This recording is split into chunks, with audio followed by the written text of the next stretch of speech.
Okay, so my presentation is titled Big Data in Sports. My research question is, what are the main concerns and benefits of the use of big data, and how is big data currently being used in basketball, specifically in the National Basketball Association, also known as the NBA, and the National Collegiate Athletic Association, also known as the NCAA? So this is my literature review slide. As you can see, I used 5 sources. The titles are all on the slide. I'm going to go over each source individually in the following slides.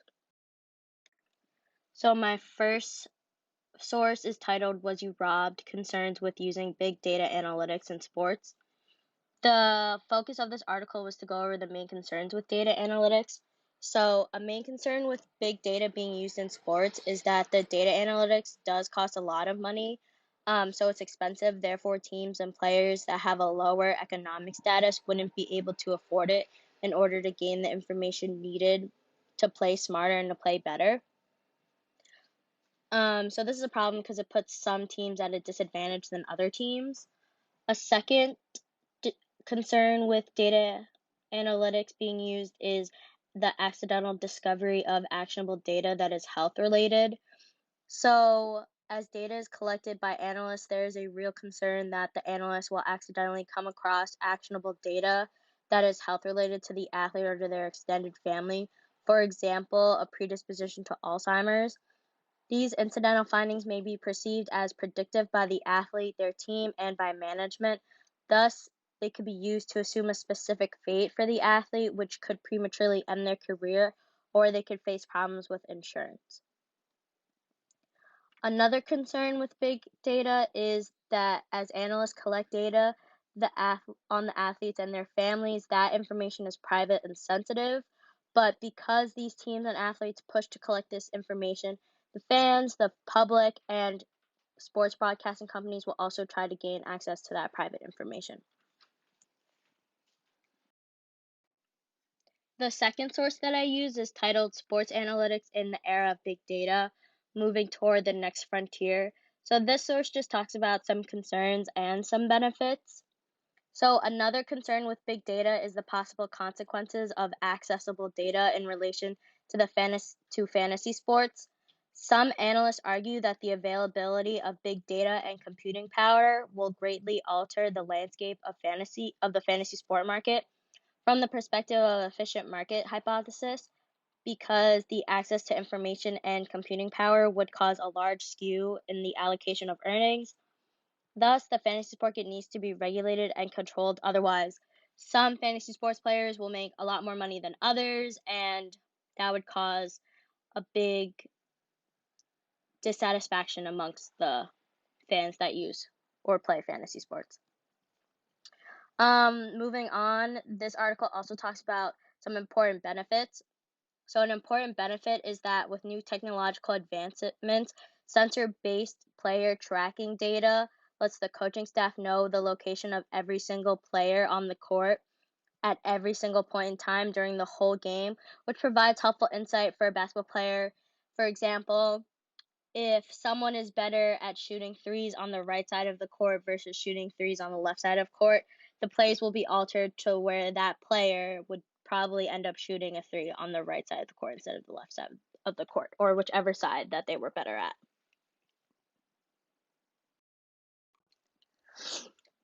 So this is my third source. I'm not going to read the title because it's really long. Um, this article focuses on the off-field benefits. So some background context, off-field benefits of sports just refers to anything that's not in the actual game or on the actual field or court of the game. So this includes fan satisfaction, which is the focus of this article, fantasy sports, which I just previously talked about, sports commentating, and arena APIs, which I'll kind of dive into a little bit, but that one's not as important. So big data has off-field benefits, which I just mentioned. The collection of data along with the use of Arena API can allow for sales within a sporting arena to be collected and analyzed in order to increase fan and customer satisfaction. So, for example, that's in this article, if the system knows that you normally buy pizza at a certain time and there's a shortage of pizza, but in excess of hot dogs, the arena or the stadium will send out a discounted hot dog offer just before you take your usual pizza break, which will increase fan satisfaction because the fan doesn't have to wait on the long line for pizza and can get the hot dog at a discounted rate, which they might not have wanted in the first place. So that will increase fan satisfaction and decrease fan complaints. As data is collected by analysts and big sports broadcasting company increases, fans want to gain more access for fantasy sports. So when fans have more access to big data in sports through the use of Special Arena API, um, fans will have more access to big data in sports, which will help them make more concrete and smarter data-based decisions, which will ultimately, if they're using it for fantasy sports, will help them gain more money in the end in terms of betting and etc. So my next source is titled Are Professional Basketball Players Reference Dependent? So what this article talks about basketball analytics and professional basketball players. So basketball analytics is the management of structured historical data, the application of predictive models that utilize that data, and the use of information systems to inform decision makers and enable them to help their organizations in gaining a competitive advantage on the field of play. So that's basically what basketball analytics are. I will go into the later half of that definition, which is predictive models. That's my next slide. But for now, I'm just going to talk about structural historical data as motivation. So current players are always trying to be the best player in the league. Therefore, the use of structured historical data is often used to motivate a player. Structured historical data allows players to gain insight in order to improve their performances.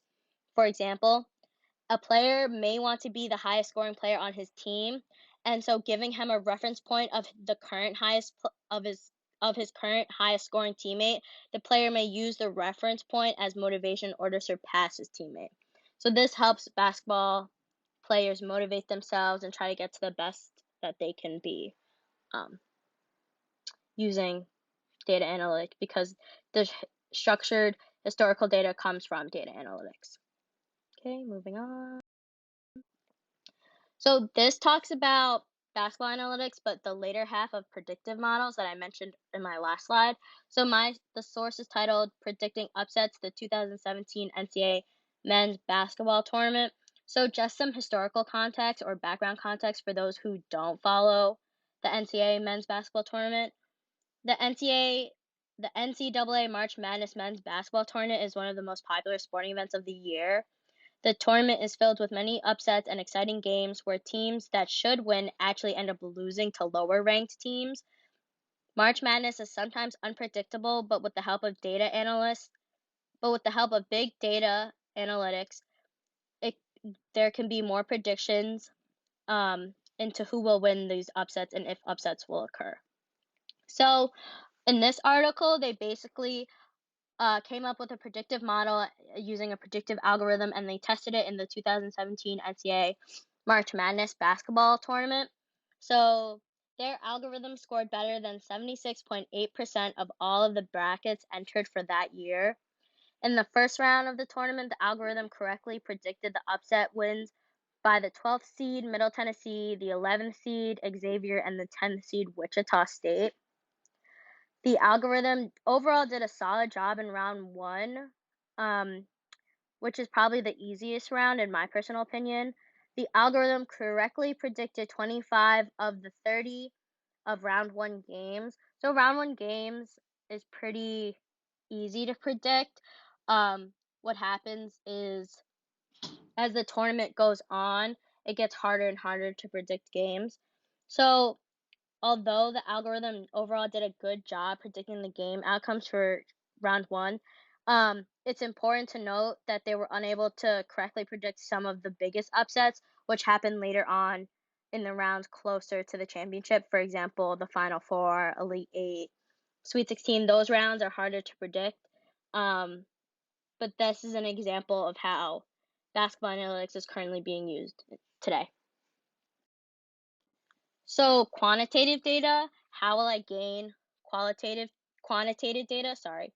I can get quantitative data by seeing how many teams and sports have started to really implement big data. So it's hard to measure numerically like the concerns and benefits of big data, but you can measure this by seeing how many teams hired a new big data analytics division, or how many APIs are used in arenas, how many cameras are bought, how many sensor-based tracking datas are done, or how successful predictive algorithms are.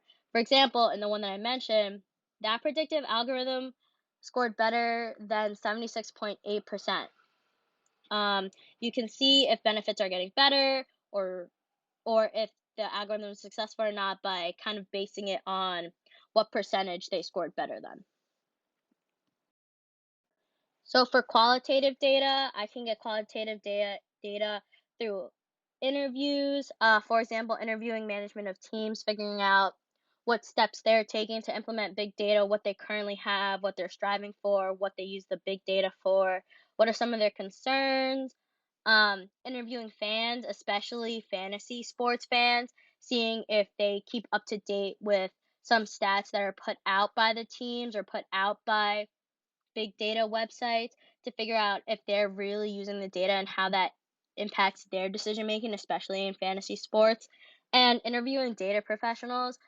So, a lot of data professionals are actually kind of getting poached from businesses and getting brought over to sports and basketball teams because of the big push for big data in sports.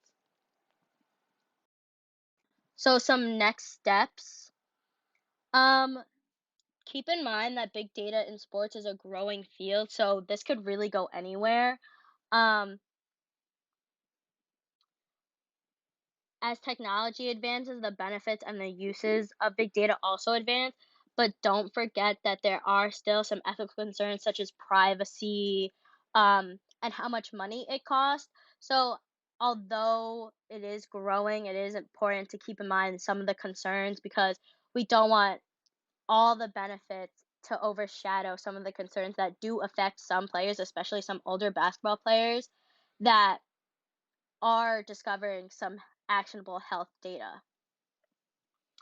Um, so personally, if I could continue the research process, what is or answer the question, what is the future topic? What is the future of my topic? Um, Personally, I would probably branch off into trying to reuse a predictive model or recreating and retesting a previous predictive model. So one that I talked about in my other slide for the 2017 one, I would probably try and take that algorithm and test it up against another year, so probably the 2021 March Madness tournament because the 2020 got canceled, it would have been over by now. But you could go off into a lot of different things.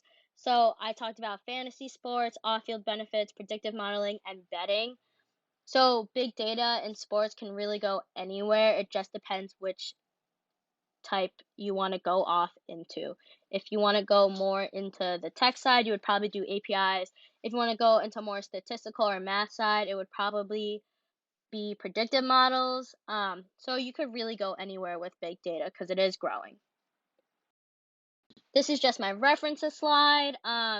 These are all my citations in the order that I talked about each slide in. And yeah, so thank you for listening to my presentation.